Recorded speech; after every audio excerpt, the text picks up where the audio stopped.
करने वाले लोग ऐसे विमर्श को भटकाने की कोशिश करेंगे। धन्यवाद। माननीय शिव प्रताप शुक्ल जी।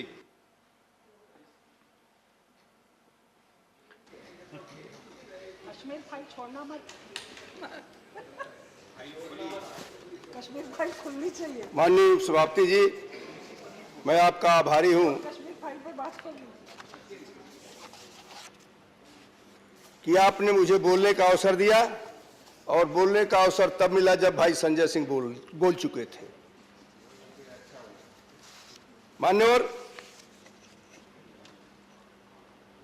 हमारे देश में शिक्षा व्यवस्था तथा पाठशालाएं कहा यही जाता है कि अंग्रेजों ने प्रारंभ किया।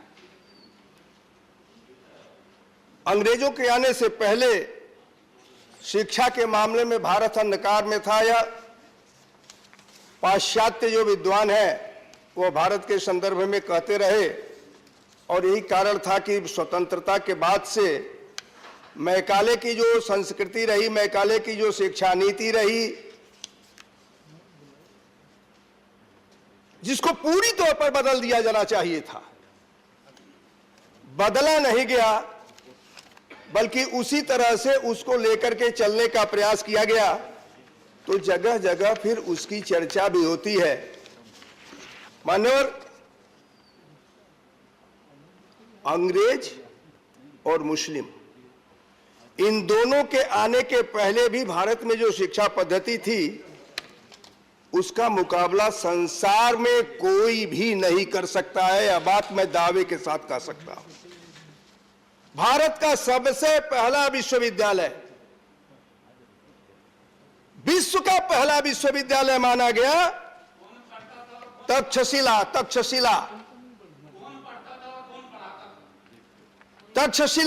अरे प्रोफेसर, आपको क्या बताएंगे? प्रोफेसर को पता है कौन पढ़ता था, कौन पढ़ाता था। तब प्रोफेसर मनोज कुमार झा नहीं थे।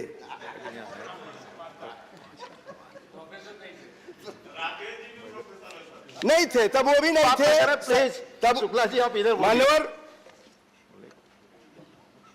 उस समय जब तक्षशिला विश्वविद्यालय था तो भारत में अनपढ़ यह शब्द ही नहीं था।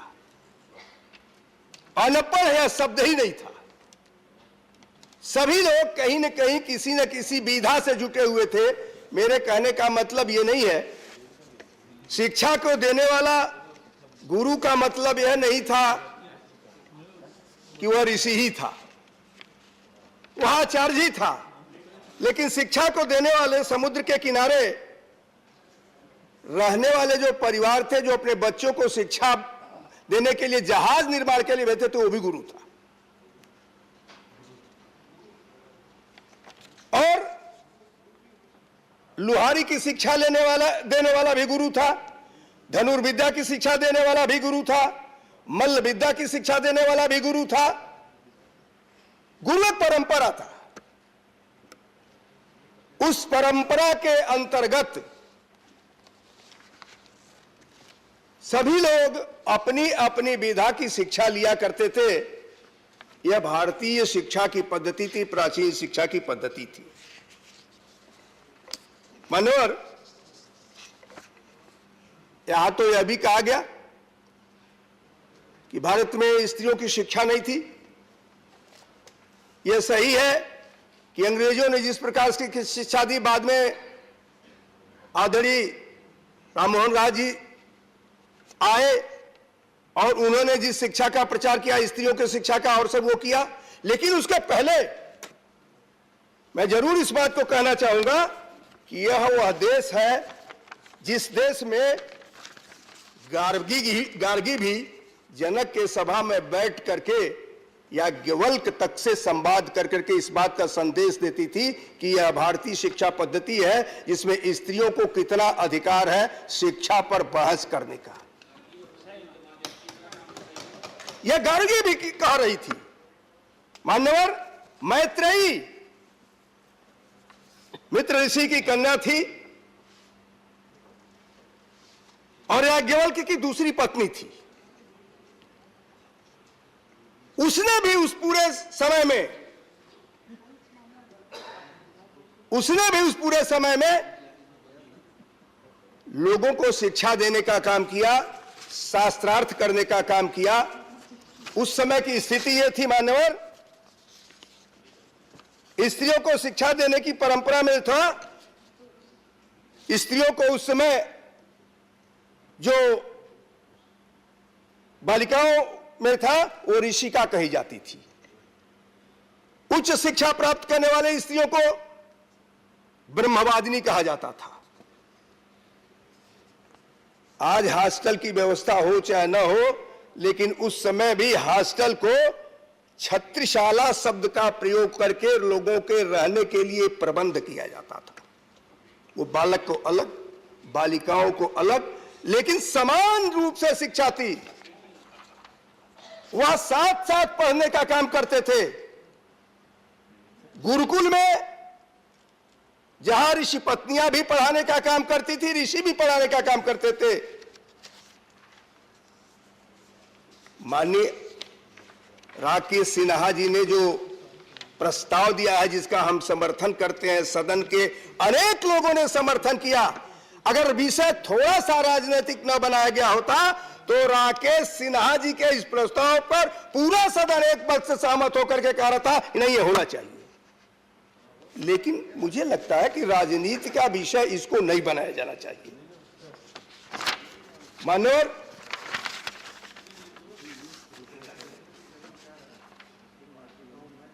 हमने दिया था संयुक्त कुटुंब की बात। यूरोपियन संस्कृति में संयुक्त कुटुंब की बात नहीं है, भारतीय परंपरा में संयुक्त कुटुंब की बात है। भारतीय परंपरा में, और माननीय एक सदस्य कह रहे थे, मैं नाम इसी नाते नहीं लेना चाहूंगा, लेकिन मैं इस बात को जरूर कहना चाहूंगा कि इस देश में जातिवाद को भी पैदा करने का काम राजनीति ने किया, अपने निहित स्वार्थ के पर चलने वाले लोगों ने किया। इस देश में दूसरे विचारों से प्रभावित होने वाले लोग भी यहाँ के ऋषियों को अपमानित करने का काम किए। अन्यथा मैं ये बात कहना जरूर चाहूंगा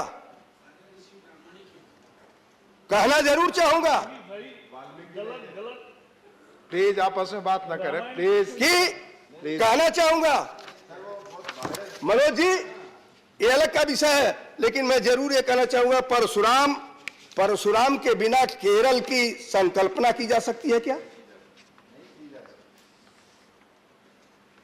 हमारे यहां तो आज बात होती है ना, इधर के लोग करते हैं, वह जाति से जोड़ करके परशुराम को करते हैं, लेकिन केरल के लोग परशुराम को केरल का निर्माता मानते हैं। परशुराम कहां के थे? उत्तर भारत के परशुराम ने समुद्र से छीन करके केरल का निर्माण करने का काम किया था। जब अपने गुरु को संपूर्ण जीता हुआ भूभाग उन्होंने दे दिया था, कहा था अब रहने को कहां मिलेगा, तो उस समय उन्होंने अपने परशु का प्रहार करते हुए और समुद्र से वह भूमि लेकर के तब केरल का निर्माण किया था, और तब वहां जाकर के रहने का काम किए थे। इस पर भी चर्चा आप करें, लेकिन इस पर इस नाते नहीं चर्चा करेंगे क्योंकि पाश्चात्य विद्वान तो आप सभी लोगों के माथे पर इस तरह से हावी हैं कि बिना उनकी चर्चा के आप रह ही नहीं सकते हैं। हमें लगता है कि अगर शून्य की परंपरा का निर्माण भारत के जिम्मे आता है कि भारत में हुआ, तो भारतीय संस्कृति की महानता की बात कहनी चाहिए। भारत के विद्वानों के संदर्भ में मान्यवर धर्मनिरपेक्षता के सिद्धांत ने धर्म को पीछे ढकेल दिया। धर्म का मतलब है धारे स धर्म, जो धारण करने योग्य हो वह धर्म है। जो धारण करने योग्य अगर वह धर्म है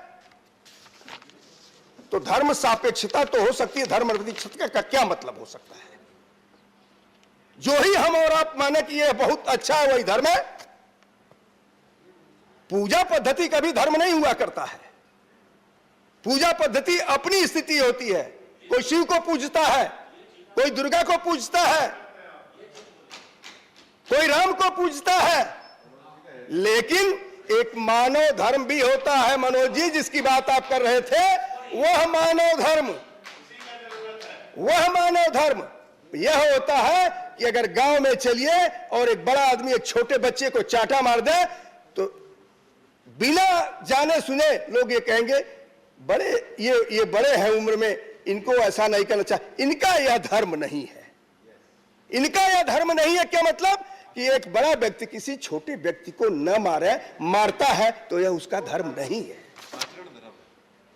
आचरण धर्म है। मानवर, इस नाते मैं इस बात को कहता हूं कि जो माननीय राकेश जी ने शुरू किया है, भारत में क्या कहा गया, भारत में जो कहा गया वो भी मैं बताता हूं आपसे।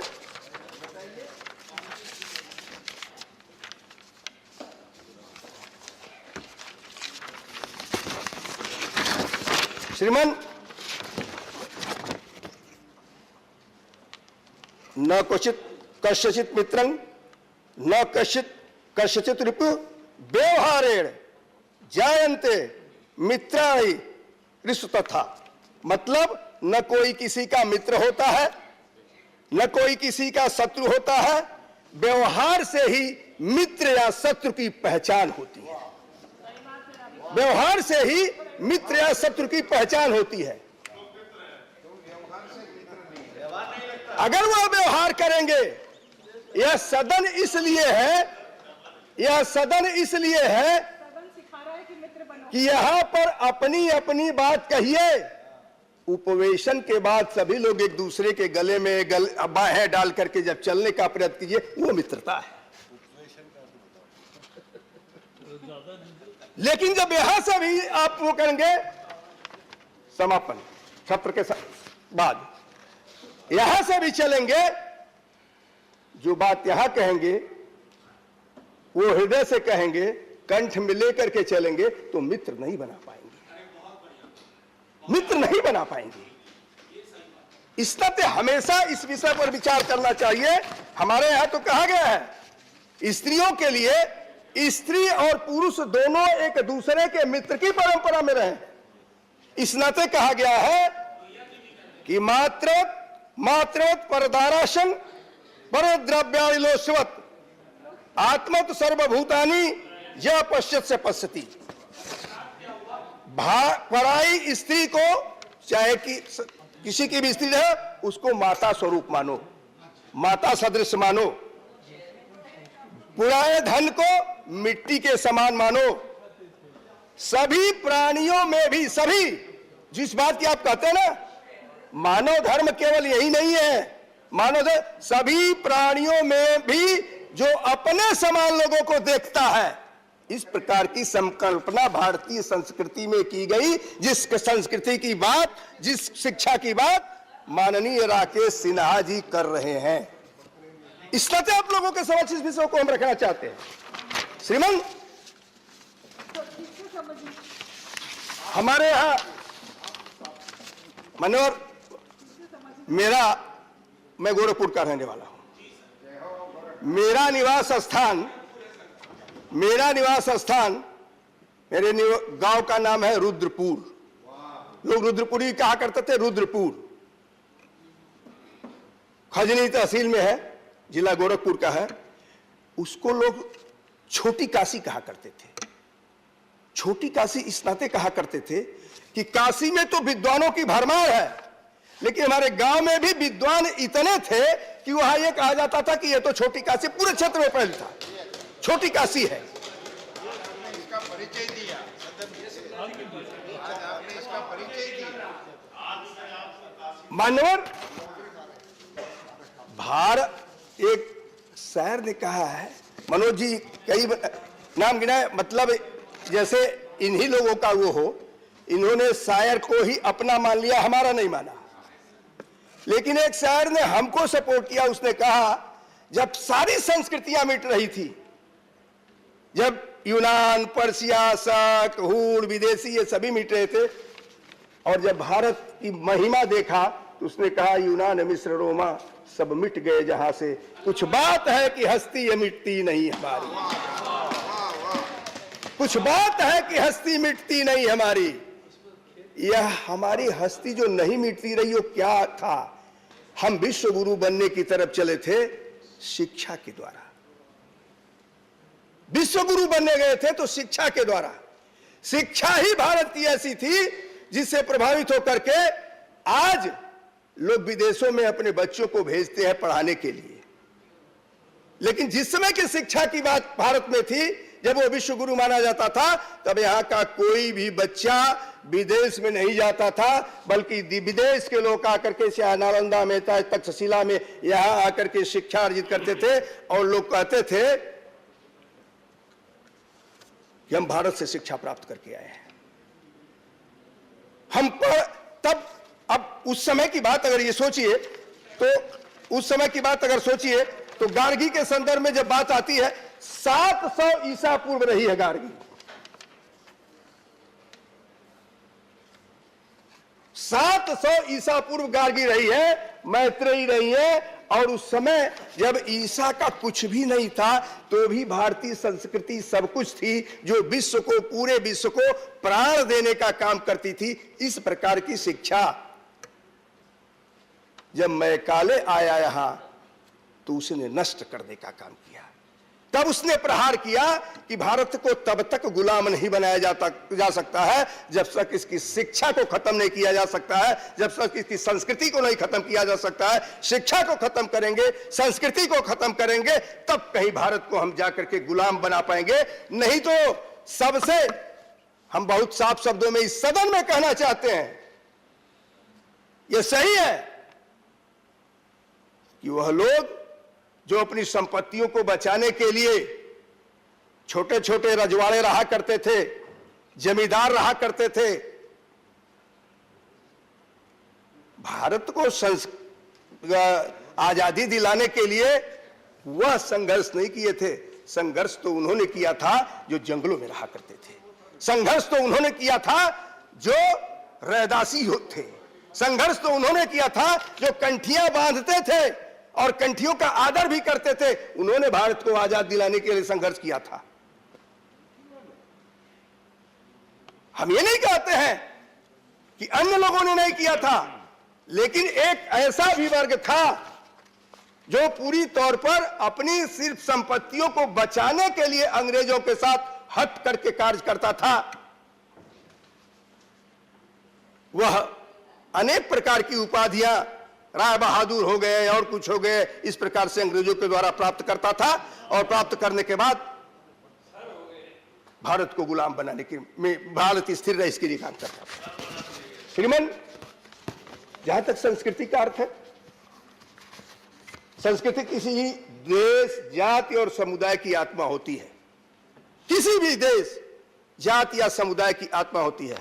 अगर भारतीयता जानी जाती है तो भारतीय संस्कृति के नाते जानी जाती है। इस नाते हम सभी लोग जितने यहां हैं, जब भी बहस करें, राजनीतिक बहस जरूर करें, लेकिन भारतीय संस्कृति के मर्म पर मेरा हाथ जोड़ करके प्रार्थना है, किसी भी स्थिति में उस पर बहस करने का काम मत किया करें। उस पर मत किया करें। हम कहते थे ना, केवल सावित्रीबाई फूले का नाम लेकर के हम ये कह दें कि सावित्रीबाई फूले ने यह कर दिया था। श्रीमन, भारतीय संस्कृति का वर्तमान स्वरूप और महत्व जो है, यही माना जाता है कि ब्रिटिश साम्राज्य आया, उसने शुरू किया। इस काल में सभ्यता ने संस्कृति को जितना दबाने का काम किया, हम उसी काल को स्वर्णिम काल मान गए। हमारी संस्कृति जहां दबी, हम उसको स्वर्णिम काल मान लिए। ये हमारा स्वर्णिम काल नहीं रहा। हमारा स्वर्णिम काल गुप्त वंश का रहा है, वह चंद्रगुप्त मौर्य का रहा है। हम ये कहते हैं ना, जो जीता वही सिकंदर, जो जीता वही सिकंदर। लेकिन सही अर्थों में ये देखिए कि सिकंदर को उसकी कूटनीति ने जिताया था, लेकिन पुरु को उसके जो है वीरता ने जिताना। तो हम अगर ये कहें कि जो जीता वही पुरु, पोरस, तो मैं समझता हूं कि यह सबसे उपयुक्त होगा। इस पर विचार करना चाहिए। यह भारतीय संस्कृति की स्थिति होती है। मान्यवर,